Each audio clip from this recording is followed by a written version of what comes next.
Hello guys, in today's video, I'm gonna show you how to read WhatsApp messages without opening. So without further ado, let's get started. There are two things that you can do actually. So first, once you see the notification of the message on top of your phone like this, just slide it down and you can actually read the message here already. This is actually sent from my other WhatsApp account, which is now open on my desktop computer. So let's check if we'll be able to see the blue mark. Okay, as you can see, the blue scene icon are not shown here.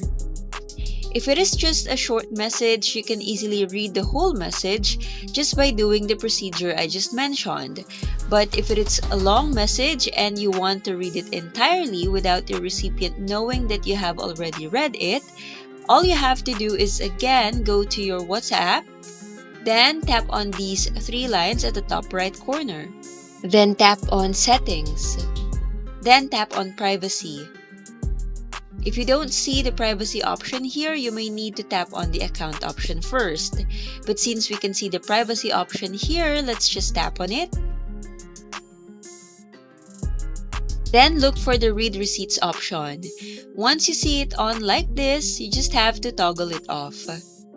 So once it's off, your recipient won't be able to see the blue scene icons on WhatsApp. So if I open this message here, as you can see, it's open, right? Now let's check on my desktop computer again if I'll be able to see the blue scene icon. Okay, so here as you can see, the blue scene icons are not shown here. Only two check marks are shown here. And that's it. If you find this tutorial helpful, please consider hitting the subscribe button. Thank you and see you on our next video.